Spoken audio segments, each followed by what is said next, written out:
మీ పిల్లల్ని చుట్టాలను బయట దేశం దోలిచ్చినప్పుడు లేక మీరు ఏదైనా ట్రిప్ ప్లాన్ చేసుకున్నప్పుడు ఆకలి ఎయిర్పోర్ట్ లో ఇంత షాయి బొట్టు సమోసా తింటందుకు ఆలోచన చేస్తుర్రా ఆ ధరలను చూసి చల్ ఈ కాడ నుంచి ఆ రంది వాడకుర్రి ఎందుకు పిల్ల ఉత్తగా వంచుతుర్రా అంటారా ఉత్తగా కాదు కానీ ఇగో మన కోసము కేంద్ర సర్కార్ ఓ మంచి ఉపాయం చేసింది పాండ్రిపురగా చెప్తా ఎయిర్పోర్ట్ ప్యాసింజర్లు అందరికీ నోట్ల చక్కెర పోసిన అసలు తీయటి ముచ్చటిది ఇక ఈ కాడ నుంచి షాయికు 200, కాఫీకి 300, సమోసాలు చిప్స్కు 400 ఖర్చు చేయాల్సిన అక్కర్నే లేదు ఎయిర్పోర్ట్లల్లో ఈ ఎక్కువ రేట్ల సిస్టమ్ను మార్చేటందుకే కదా కేంద్ర సర్కారు ఉడాన్ యాత్రి కేఫ్లను పట్టుకొచ్చింది ఈ కేఫ్లల్లో tea coffee samosa water bottle ధరలు 10 రూపాయల నుంచే షురు అవుతాయి ఇయాలనే రాజ్కోట్ ఎయిర్పోర్ట్ నుంచి షాలైంది ఈ కార్యము దేశంలో ఉన్న 57 ఎయిర్పోర్ట్లలో ఈ సవలతులు చేస్తారట ఇవేగాక free wifi library kids zone అసొంటి కొత్త కొత్త సవలతులు చేస్తారు పబ్లిక్ కోసము ఇక ఈ ఉడాన్ కేఫ్లలో ఏమేమి దొరుకుతాయి అనే కదా మీ డౌట్ అనుమానము ఉత్త షాయి సమోసాలే కాదు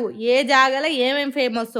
అగో అవిటిని అందరు తినే ధరలల్లో అమ్ముతారట ఇప్పటికే కోల్కతా చెన్నై పూణే విజయవాడ ఇటానగర్ భువనేశ్వరు సూరత్ అహ్మదాబాదు ముంబై మంగళూరు తిరువనంతపురం కోయంబత్తూర్ ఎయిర్పోర్ట్లల్లో ఈ కేఫ్లు మంచిగా నడుస్తున్నాయట కడమ వీటిలల్లో కూడా షాల్ చేసి పబ్లిక్ రంది లేకుండా చేస్తారట బాగుందిలే ఆలోచన ఇట్లయితే జనాలకు భారం తగ్గుతుంది గిరాకీ పెరిగి సర్కార్కు ఆదాయం కూడా వస్తుంది